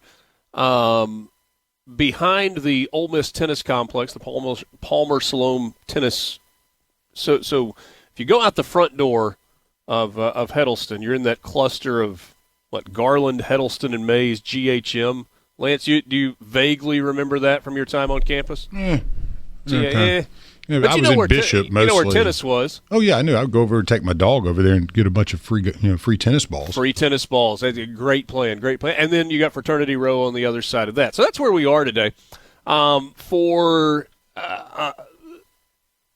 this partnership that's now 3 years old between SuperTalk and Child Advocacy Centers of Mississippi and their emphasis on CAST training, child advocacy studies, that is happening all over the state of Mississippi. 5 universities now offer a CAST minor, including Ole Miss here in Oxford. First year of the program where it's actually a minor begins in about 2 weeks. Mississippi State, Southern Mississippi, Mississippi College, Belhaven, and then I believe there are 4 other schools that also have got certificate programs with some CAST courses that are there as well. We've got more guests coming for you in the 8 o'clock hour. Dr. Keith Anderson, who's chair of the social work department, and Dr. Daniel Czech, who's dean of the School of Applied Science, will be joining us. And then the mayor of Oxford, Robyn Tannehill, a little bit later in the 8 o'clock hour, and we'll close things out with Julie Palmer, who is assistant director of CAC with Easterseals, Mississippi. Looking forward to all of those conversations. So that's what we've got the rest of the morning with you. Did you know, Lance, that today is one of the shortest days on the calendar? It was pretty dark when I got out of there this morning. So. Well, okay, but here's the thing. We have this statement, and I am not only guilty of it, but now I laugh when I say it. Days are getting shorter, days are getting longer, right? I mean, in the lead up to June 21st, days are getting longer. And then you can be the real funny guy on June 23rd, when the day's 2 seconds shorter. The daylight actually is 2 seconds shorter. Oh, days are getting shorter. And then a couple of months go by and you're like, the days are getting shorter. But what we're talking about there is the daylight, not the actual day. The day is still 24 hours or 86,400 seconds until it's not. Reportedly, Earth is spinning faster than usual and scientists don't fully understand why. Today, August 5th, 2025, the planet is expected to complete a full rotation about 1.51 milliseconds faster than the standard 86,400 second day, making it one of the shortest days ever recorded. Now, by the way, this is according to timeanddate.com. Feel free to read more about it if you would like. Now, 1.51 milliseconds, not really anything that you're going to notice, not even something that your watch is going to notice. However, while the changes are too small for humans to notice, they do matter for systems that depend on extreme precision, including GPS, financial markets, communication networks, and Houston McDavid's brain. Mm-hmm. Yeah. Yeah, you mean AI can't figure out why the Earth is spinning a little faster? I thought it could solve every problem. So these systems rely on Coordinated Universal Time, or UTC, a standard that is based on more than 400 atomic clocks around the world. This is actually the second time this summer that this has happened. On July 9th, you had a day that was 1.3 milliseconds shorter. July 22nd, 1.38 milliseconds, and now the 1.51 milliseconds. So we're up to like 4 milliseconds. Is that 4 100ths of a second? You're getting technical here, man. I know. I understand that. All right, so last thing on this. Until now, leap seconds have been used to keep UTC, that Universal Coordinated Time, in sync with the Earth's rotation. But after a 2022 vote by the international timekeeping bodies, apparently there is such a thing, leap seconds will be phased out by 2035 if the Earth continues to spin faster. A negative leap second, subtracting 1 second from UTC, could be required for the first time ever. All of that information combined with about $3 will get you 1 cup of coffee. But hey, you know something that maybe you didn't know when we started today. You can buy coffee for $3? Tell me where. Well, you know, for a cup, if it's black. I mean, now, if you get a triple mocha latte, cold foam, double shot, espresso martini, well, not martini, but you know what I mean, that's going to cost you a little bit more. Black coffee, you still go $3, maybe even less. From Sumner to Summit to Summerall, Richard has something for you. Mornings with Richard Cross on SuperTalk, Mississippi.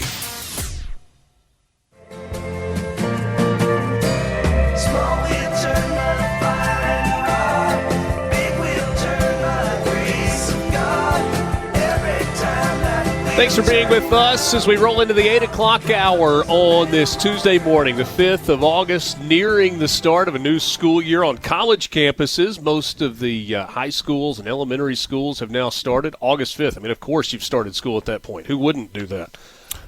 It wasn't always that way, but that's where we are now. We are broadcasting today from the School of Applied Sciences on the campus of Ole Miss. Applied Sciences is the home of the CAST program, a new minor at Ole Miss, part of Child Advocacy Studies, working in conjunction with Children's Advocacy Centers of Mississippi. That's all a mouthful.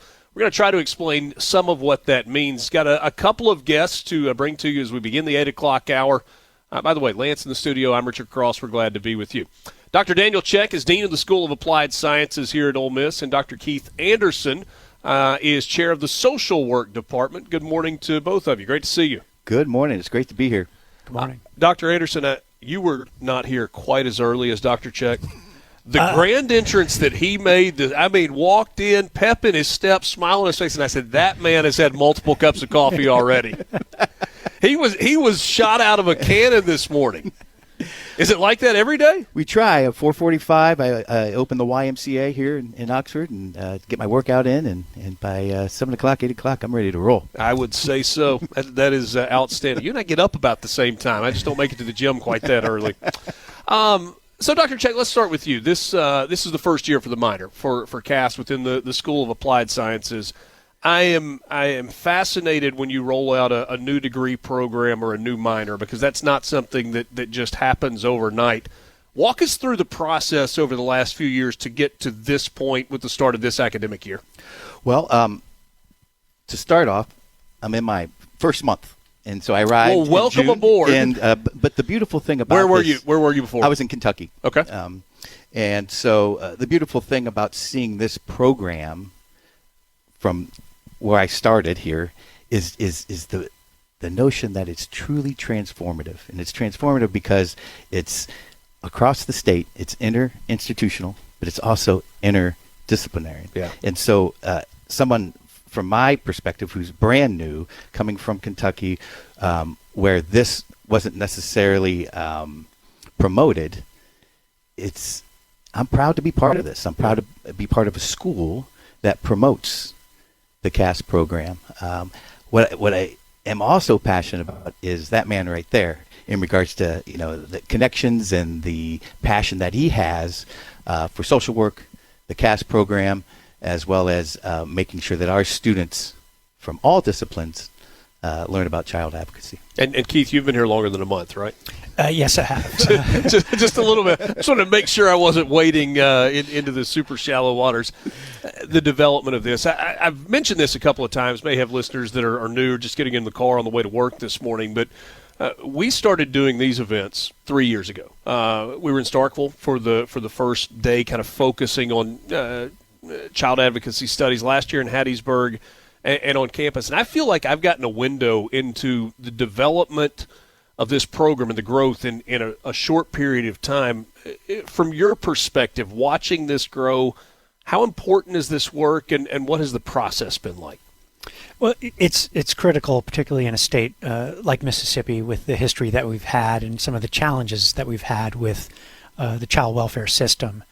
So the process in terms of the development of the CAST minor here at the University of Mississippi, it starts with course development, and that's been a real collaborative process with other universities, with the Children's Advocacy Center, to help us develop this curriculum along their guidelines. And then, as with any university, the courses need to be put through curriculum committees on a bunch of different levels.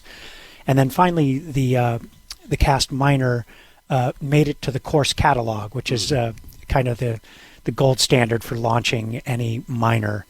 And then students become more aware of it. I think in the future, we're going to see growth not only from this type of exposure, but students talking to each other, faculty talking to advisors, letting students know about the CAST minor, so that it becomes even more interdisciplinary, where it's beyond social work. So maybe a student in law studies, minors in child advocacy studies, or someone in exercise science who wants to work with youth, or criminal justice. Anytime someone in criminal justice encounters a family or children, I think the minor would really give them a deeper understanding of what they're looking at. I suppose this question is for both of you. How do you measure success when you launch a new program, a minor in particular? I think I heard somebody say that last year, with some of these CAST courses being offered, there were about 20 students, which strikes me as a good start, but obviously not where you want to finish. Yeah, I mean, is it numbers? Are numbers the way you measure success, or is there a different way? Well, I mean, I think numbers, you can measure success to some extent, but really it's what's the impact on children and families in Mississippi? What is the impact on of a well-trained workforce in kind of heading off some of the problems that we've seen in the child welfare system? So that's a really difficult thing to measure. It's the brass ring that we're all trying to grab. Yeah. I guess we could look at some of the outcomes for children, reunification with families, those types of rates, children in foster care, some of the times that children experience in foster care. So there are ways to measure, but it is really difficult. Yeah. And I also, like to examine the quality of the curriculum. And Sure. what I enjoy about this minor is it's truly praxis oriented. So they're learning theory, but they're also able to apply that theory through different simulations that students can experience and really try to understand how to work with this population. I'm intrigued by what the balance is when you are the dean of a school. Universities, obviously the goal is to educate young people and to prepare them for the next steps of their lives. But there is a business component to a university, especially a public university as well. How do you balance those two things with, hey, we've got to get enrollment numbers up. We need to be offering these things. The breadth of offerings we have needs to be this versus, hey, our goal here is to educate and to equip. Sure. It's a science and an art. And I think from an art perspective, we look at the passion regarding our faculty and where they're at and where they see their expertise go. Then you also look at the student population in regard to the generation, right, of their desires and what works and what doesn't. Higher education has changed significantly over the years based on generations. Some of the majors that we have now were never in existence, Sure. and some of those older majors have kind of been sunset. Right, so there's that art, but then there is the science of enrollment and enrollment management and understanding how much certain disciplines cost regarding how much enrollment you're bringing in, and so balancing that science and that art is so important as a dean, I think. Yeah. Keith, one of the things that we've hit on, not just today, but in years past, is and you mentioned it a second ago, the interdisciplinary nature of this. And that strikes me as pretty compelling argument for a minor program. If you are adding to the course catalog, the curriculum catalog, when you say, yes, our social work students, this helps them. But our education, School of Education, it fits there. We've heard people talk about finance, business majors who have found themselves in CAST programs and found them to be beneficial, criminal justice, and I'm sure I'm leaving some out as well. That's got to help in terms of advocating for, hey, this is a course that makes sense for us to add. Yeah, it does. Whenever you have that interdisciplinary appeal, you're going to attract more students. One of the really interesting things here at the University of Mississippi is that there's a multidisciplinary major that students can put together based upon their interests, where they select 3 different minors and combine those together to create their own custom degree.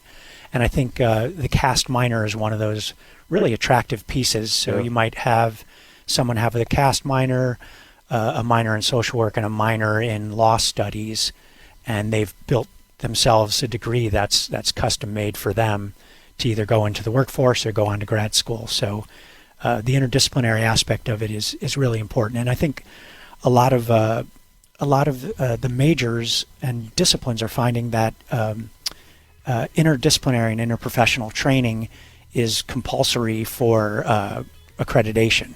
So it's becoming mandated by a lot of the accrediting bodies these days as well. Kind of gets us out of our silos as well. There's one building on campus over here and one over here, and never the tween shall meet, but kind of bridges the campus community. Incredible things happening. It's under the School of Applied Sciences, the new CAST minor, part of in partnership with Children's Advocacy Centers of Mississippi. Dr. Czech, welcome to Oxford. Thank you so much. And thanks so much for your time. And Dr. Anderson, great to visit with you as well this morning. Thank you. Take a time out. More Mornings with Richard Cross on SuperTalk Mississippi right after this. Give it right back to you one of these days.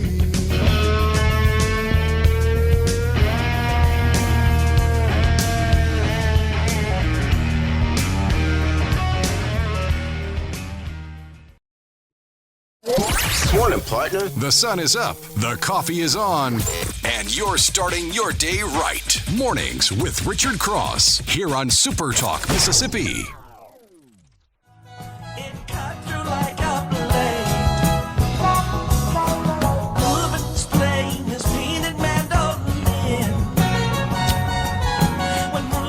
Gorgeous day across the Magnolia State. Great to be with you. It's Mornings with Richard Cross, Super Talk, Mississippi. Thanks for joining us. Appreciate all the guests this morning as well. We've got more on your way, including the mayor of Oxford, Robyn Tannehill, who will join us in about 15 minutes. And then Julie Palmer, who is assistant director with Easterseals, Mississippi. We'll talk with her about Child Advocacy Centers of Mississippi and the support that Easterseals provides to them. Lance, I don't know if you saw the note that I sent you there on the rundown. I would love to play a couple of these clips if we can here in just a second. Is that doable? Can you? Yeah. Which one did you want? All right. So we'll just we'll start with the first one. Texas redistricting. Yeah. So we've heard a lot about the redistricting argument in Texas, right? There's the back and forth between Texas and California, two of the biggest states in the country. And Texas, with some prodding by the President of the United States, has gone back to redraw their congressional district maps. And you've got Gavin Newsom screaming from the rooftop out in California, well, if Texas changes, we're going to change it too, and we're going to become a bluer state than we already are. And there's the whole constitutional amendment thing in the committee that I don't know if they'll be able to work through all of that or not. But Texas is actively working through it right now. And we saw yesterday afternoon, the officer presiding over the House in Texas, they gavelled in and called the Texas State House to order at 3 p.m., and they said those who were not there were in, I'm making words up, but this was the premise. It was dereliction of duty, and that they were subject to felonies, and empowered law enforcement to go get them and bring them back, and fines and all of this stuff. But I thought the most interesting thing happened last night, late yesterday afternoon, early last night, when the governor of Texas, I think it was an interview on Fox News, explained in a little greater detail what they are accomplishing with redistricting. And it's fascinating because it flies in the face of some of the narrative that many Texas Democrats are talking about. Take a listen here to Greg Abbott. But another thing, and that is what Texas is doing under these new maps. 4 of the 5 new seats will be a majority Hispanic seats. One of the seats is going to restore the Barbara Jordan seat over in the Houston area. And so these are seats where Democrats are having to come to grips with the reality. And that is, they are now losing the votes of Hispanics and black voters in the state of Texas. And these districts are going to show that Hispanics and blacks, as well as others, are voting for Republican, and Republican is their candidate of choice. And we will ensure that will be achieved at the congressional level in the state of Texas. What a remarkable statement by the governor of the state of Texas. Right, so when you hear redistricting and you hear gerrymandering and all of the conversation that goes along with that, what do you assume? You assume if the Republicans are in charge, there's a Republican legislature, that they are trying to make more districts in the state of Texas lily white. Like, let's just call it like it is. That is the immediate thought. That's the immediate assumption, because historically and traditionally, that's what a Republican voter has looked like. To hear the governor of the state of Texas say they, and he's talking about Democrats, are complaining about redistricting, and they're walking out of the state house and they're not getting what they need and what they want and all of these things, to hear him go, 4 of the 5 districts that are being redrawn are going to be majority Hispanic. Wait, what? What? Lance, did that strike you as the way that it did me? Like, would you have ever expected to hear a Republican governor say, yes, we're redrawing these district lines. They're going to reflect the population. They're going to be majority Hispanic. 4 of the 5 of them are. And, oh, by the way, that's good for Republicans. Yeah, I mean, I think in Texas that was something that I wouldn't expect it. But, I mean, it doesn't surprise me, honestly. That, to do Obviously things the right way. Very big Hispanic population. All right, let's go to this next clip as well. Brooke Rollins, Secretary of Agriculture, The last time we heard from Secretary Rollins, she was talking about the China buyback. The not going to allow Chinese and foreign nationals to own land in the United States, to buy land in the United States. She had several governors from states who had already started that process of clawing back land. Arkansas, we talked about that a lot. Sarah Huckabee Sanders was there. She had another press conference yesterday, and this time she had some governors in the background. I think governors from 5 or 6 states that were there. And in addition to that, Bobby Kennedy was there, RFK Jr., the Secretary Maha, right, to Make America Healthy Again. And there are multiple states, Mississippi is not one of them, at least not for now, who have asked for an exception to how SNAP benefits are allowed. This is a little bit longer clip, but Brooke Rollins, who is the Secretary of Agriculture, and the SNAP benefits program falls under agriculture, talking about what this administration is going to allow states to do. As you hear this, think about it. Is this a good idea for Mississippi? Since my confirmation, our department has encouraged states to think differently and creatively about how to solve the many health issues facing Americans. One way is by not allowing taxpayer-funded benefits to be used to purchase unhealthy items like soda, candy, and other junk food. The number one purchase by SNAP recipients is sugary drinks. SNAP is a supplemental nutrition program meant to provide health food benefits to low-income families to supplement their grocery budget so they can afford the nutritious food essential to health and well-being. That is the stated purpose of the SNAP program. The law states it, and President Trump's USDA plans to deliver on it alongside our partners at HHS. So today, I'm proud to sign 6 more waivers for Florida, West Virginia, Oklahoma, Texas, Louisiana, and Colorado. This is in addition to the waivers we've already signed for Iowa, Indiana, and others across the country.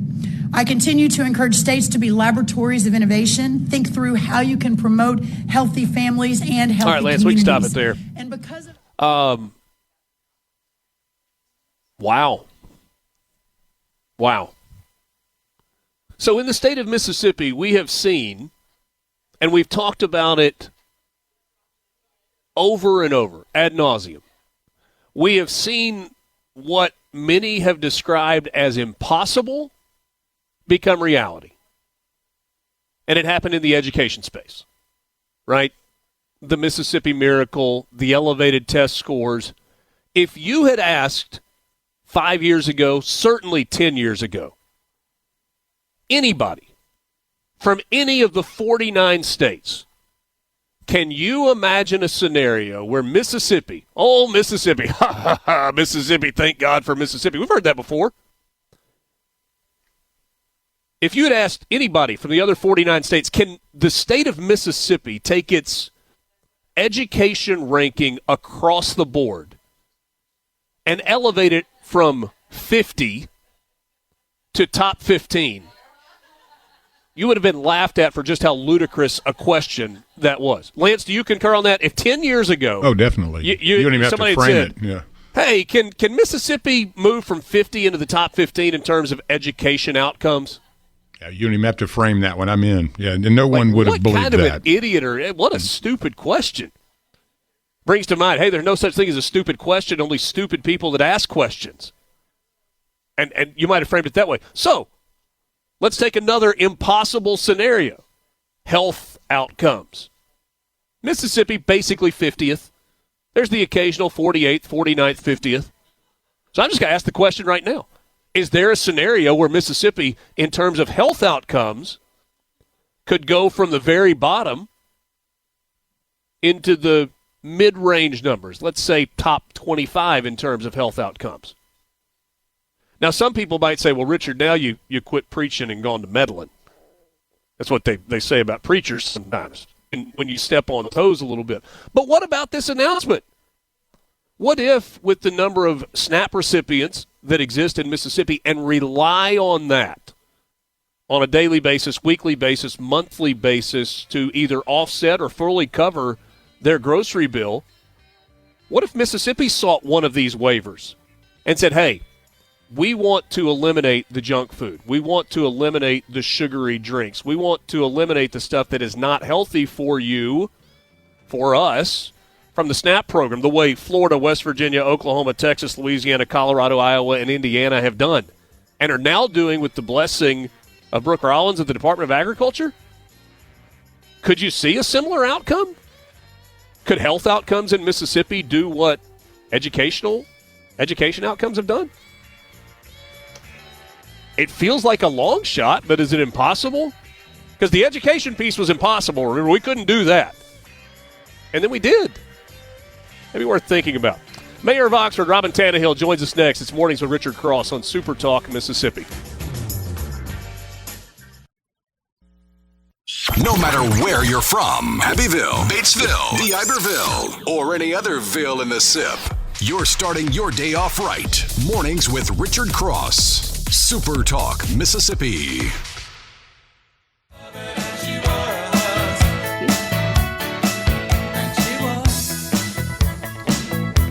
Mornings with Richard Cross, Super Talk, Mississippi. Glad to be with you as we broadcast from the Ole Miss campus today. The School of Applied Sciences. We're talking about the CAST program, Child Advocacy Studies, now a minor at Ole Miss in the School of Applied Sciences, one of 5 schools, along with Mississippi State, Southern Miss, Mississippi College, and Belhaven that are now offering minors in child advocacy studies. So a lot of good stuff happening here, but also getting to visit with some community leaders, some professors, deans, and now the mayor of Oxford, Robyn Tannehill, joins us. Good morning. Good to see you 2 weeks in a row. That's right. Good morning. Glad to be here. You have the Neshoba County Fair in the rearview mirror. Yes, we do. We're still recovering. You know, it's a bit of an endurance test by the end, but 10 days at the fair, and it takes you a good week to get over it. I felt like 21 hours was just the right number for me. That's probably fair for most people. An afternoon, an evening, made it to lunchtime, and then time to come back north a little bit.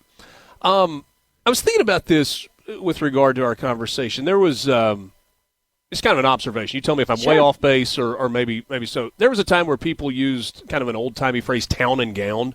Yeah. Talking about the relationship between a community and the university in which it lived. And, you know, sometimes that relationship was good and sometimes there were bumps in the road. I feel like that has to be in the rearview mirror because the relationship between the city of Oxford and Ole Miss is no longer optional, or some years it can be good, some years it can be like this has to be a really good and fruitful working relationship. Is that absolutely? Yes. I mean, you know, the university and city are so closely tied together. In many college towns, you have kind of the separate college campus, and then you have the community. And here, they're kind of the hole in the middle of the donut, you know, and you have a hard time knowing when you've left one and entered the other. We face challenges together. We succeed together. And like you said, it's not optional. Now, we are blessed to have university leaders that are great to work with and are wonderful partners, so that makes it enjoyable. But, yes, we plan together. We look forward together. We face challenges together, and you know, I don't think it could be better, honestly. There are challenges with the growth of the university. Obviously, there are unintended consequences of different things we both do. So I'm not saying that everything's easy, but I will say that we are great partners to each other, and we work through any challenges that we have. But the university growth and the city growth seem to be parallel now, and one of those challenges you talked about, Ole Miss has had housing challenges for you know, dorm rooms and students on campus and having to buy or rent out apartment or condo complexes. Oxford, that's one of the issues as well. Not just housing, but affordable housing. You were telling me that in terms of growth, with construction growth, the numbers are off the charts right now. They are. We have currently 1,700 residential units under construction. A few weeks ago. That's combination of houses and condos? That's correct. Okay. And a few weeks ago, that number was much higher. Now they've all got their certificates of occupancy because move-in date, they're no longer considered under construction because move-in date's this week. But that's a total of 3,850 bedrooms that are under construction right now. And a lot of that is, of course, spurred on by the university's growth, which is great. You know, the concern for us, and as we talk to our university partners right now, is we don't want the market to overcorrect. We don't want the market to try to meet this purpose-built student housing crisis that we truly are in right now. And then the university builds housing and requires students to live in that housing, and all of a sudden we have too much purpose-built student housing. You know, that's the balance that we're working with them right now to try to make sure that that we're both doing things that for the long term are going to be the best solution. I had a preacher one time that used an example, and he was talking about, I mean, it was spiritually related, but it was front porch, back porch. Mm-hmm. And, you know, everybody's front porch, you know, try to keep it neat and clean, and you got the rocking chairs, but you don't see the backyard, the back porch, and sometimes there are problems in back that you don't recognize. Oxford front porch is pristine. What about the back porch in terms of, and I guess one of the things that I think about that I hear people talk about a lot is affordability. Yeah. It's expensive to live here. I mean, I don't think there's any way around that. We can't sugarcoat that. But at the same time, that's part of what makes it attractive to so many because of the offerings that go along with it. How do you balance that? Because there are people that live here that honestly are struggling to figure out how to make it all work. That's exactly right, Richard, and we spend so much time trying to figure out how to make that work. One of the things that we did in 2018, we annexed 10 square miles. We were 16 square miles in 2018, added 10,000 square miles, but only 3,000 people. So we annexed primarily undeveloped land that would be for residential and commercial uses. That's quickly gobbled up. I mean, that, you know, but that was one of our efforts to how do we have more affordable both commercial and residential developments, and that is we need more land that's not right downtown. Yeah. We are working hard with our out transportation to go to where affordable developments happen. You know, a lot of people say we need affordable developments on the bus line. No, we've got a bus that can go wherever the affordable developments that makes a little more sense, probably. And so we are working with the university on that. Our back porch, it's a little messier than our front porch, for sure. I mean, I would be lying if I said there weren't challenges that we're dealing with every day. Water and sewer challenges, road infrastructure challenges, having parks and recreation spaces for both our residents and our visitors. Affordable housing is there's just it's not a one size fits all problem. We've got a commission that is working on workforce housing. They meet every month. They are coming up with lots of creative ideas, and right now there are several partners that are working with our workforce housing commission to talk about some down payment assistance programs with some federal money, and you know, looking at ways to help people. A lot of people could pay their house note because their rent's that high. It's just saving up to have a down payment. That's interesting. So we're kind of tackling it from that angle right now. And I don't know that I had thought about it from this perspective, but you've got tiers of affordable housing issues, right? That's right. Whether it's federal assistance housing or the family that has got two working parents and kids in school, and they can afford a $300,000 house, and yet all they can find is a $500,000 house. That's right. Well, affordable housing, we use that word loosely. Well, it's different for every single person that you're talking to. And so, you know, we have partnered with Rosedale Corporation to build 200 what we call workforce housing units. Stuart Rutledge is the lead on that, and it has been a wonderful, wonderful solution for us. There are 200 units. You have to make below the median income to be considered for residency there, but you can better yourself, unlike Section 8 housing where if your salary goes too high, you have to move out. So you can better yourself, and if you've lived in it for 15 years, then what you've put in becomes your down payment for ownership. So it's a really unique model, and we are hoping to do more of that. That's incredible. this is a fun time of year. It's also a busy time of year. It's a time awesome. of year where people have to learn how to drive in roundabouts. That's right. With new people coming in. Yes.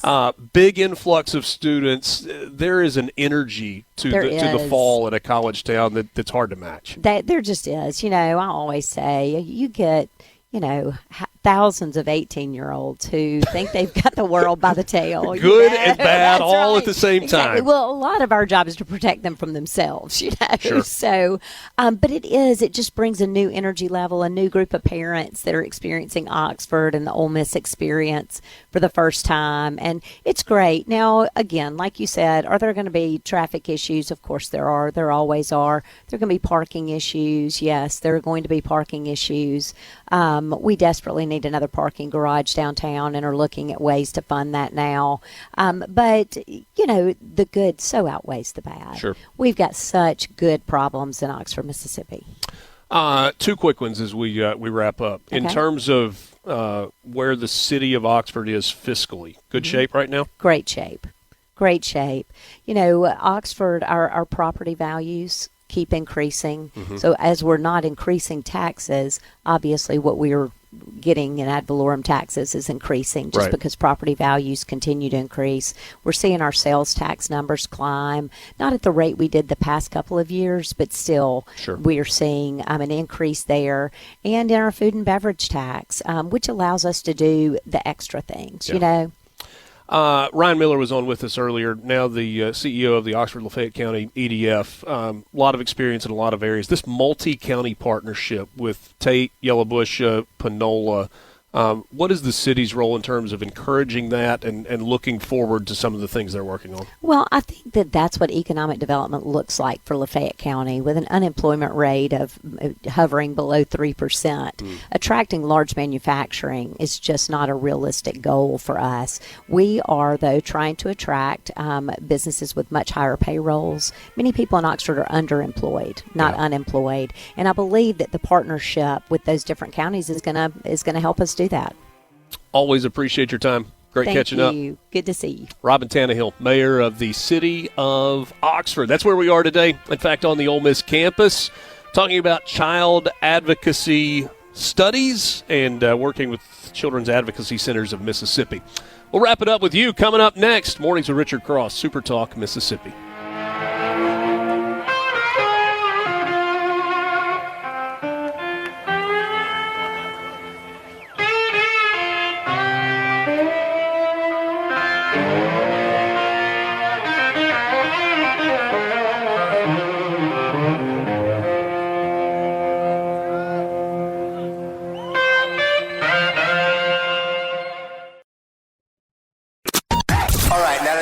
Stuff. Your VIP pass to hear what the most influential Mississippians are talking about. This is very important. Huge news. Mornings with Richard Cross on Super Talk, Mississippi.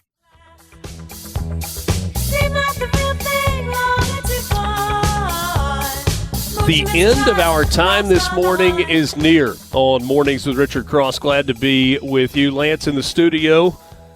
Making everything happen behind the scenes. It's easy to get caught up in acronyms on a day like this. You've got CAST, Child Advocacy Studies. You've got CACM, Child Advocacy Centers of Mississippi. You've got the, I'm sure there are others that I'm missing, but they all work in conjunction.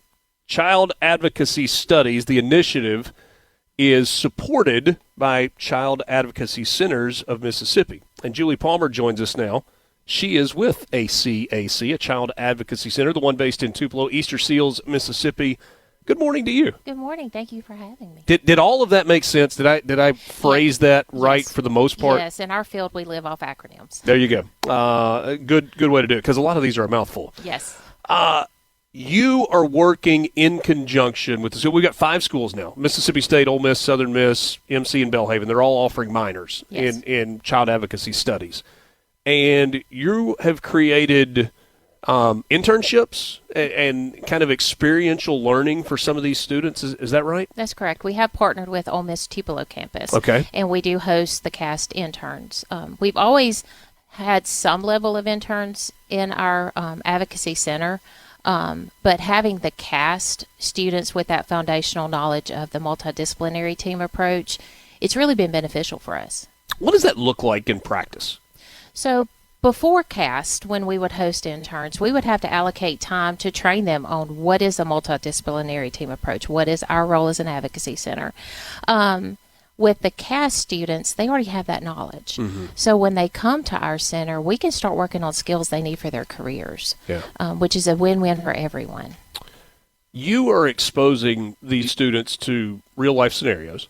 Yes. And I'm curious, when you think about future employment, how does that position them in the career, like looking for a career, looking for a job field, compared to those who haven't had that experiential learning setup? Well, again, in the past, when we have interns, of course, we do an orientation on hire, but the level of work we do is intense. I mean, we're dealing with children who are in crisis and their families are in crisis. With CAST and them already knowing the work and the roles of all the players on the team, they're more adaptable, they're more ready to handle the crisis intervention that we deal with families. So we don't have to spend as much time assessing them to see if they're ready to handle what we're doing. I was talking earlier this morning, and I feel like with some of the conversations that we've had through the years and work we've done, whether it's with Palmer Home or with Sally Kate Winters over in the Golden Triangle area, we've been exposed maybe in a way that a lot of Mississippians aren't to some of the real issues that are going on with children. Oh, yeah. It's unfortunate. It's far more common than we would like to admit, than we want to know. I was talking with Robyn Tannehill a second ago about, front porch looking one way and the backyard, back porch looking a little bit different. That's true. That's unfortunately part of our backyard in Mississippi. Unfortunately, it is the world that we're living in. I would love to say that no child has to come to our center. Amen. But the reality is we are living in a world where children are experiencing abuse. Our center alone has already conducted over 200 interviews just this year, and that's forensic interviews with children with those allegations. Yeah. So the fight is still there. The role that law enforcement plays with child advocacy centers, whether it's the one that you're with in Tupelo with Easterseals, Mississippi, or some of the others, it has to be a partnership, right? Oh, yes, and there has to be a level of trust with your team members, not with law enforcement, but our district attorney's offices, our child protection services, our medical components, therapists. Yeah. The level of what we do, you have to have a trust in your partners so that these children are getting the best services possible. Yeah. Last thing for you, and I've been struck by this as we've kind of watched this program grow over the last few years. When you see 9 colleges and universities across the state that have certificate programs at the minimum, 5 of which now have minors, what kind of a role does this play going forward in terms of protection of children? Well, I think the more that we can educate students on not only what our team does, but also trauma with these children, trauma with the families, to help them assist these families in crisis. It's broader than just one CAC, and it takes community awareness. It takes everyone. So no matter where they're going in their field, to at least have that foundational knowledge, it will carry over to their jobs. And I love that it's not just social work, not just working with children. It's educators and police officers and criminal justice and across the board. Everyone working together, absolutely. Interdisciplinary, that's our word of the day. Julie, thanks so much for coming by. Oh, thank you for having me. Julie Palmer, CAC Assistant Director with Easterseals, Mississippi in Tupelo.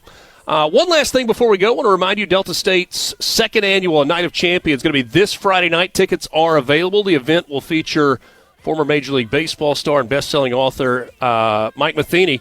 You can get your tickets now by going to GoStatesman.com. Don't forget about our friends at David Fisher Land Company, DavidFisherLand.com. We'll tell you about them more tomorrow. Super Talk here all day. Have a great day. A SuperTalk Mississippi media production.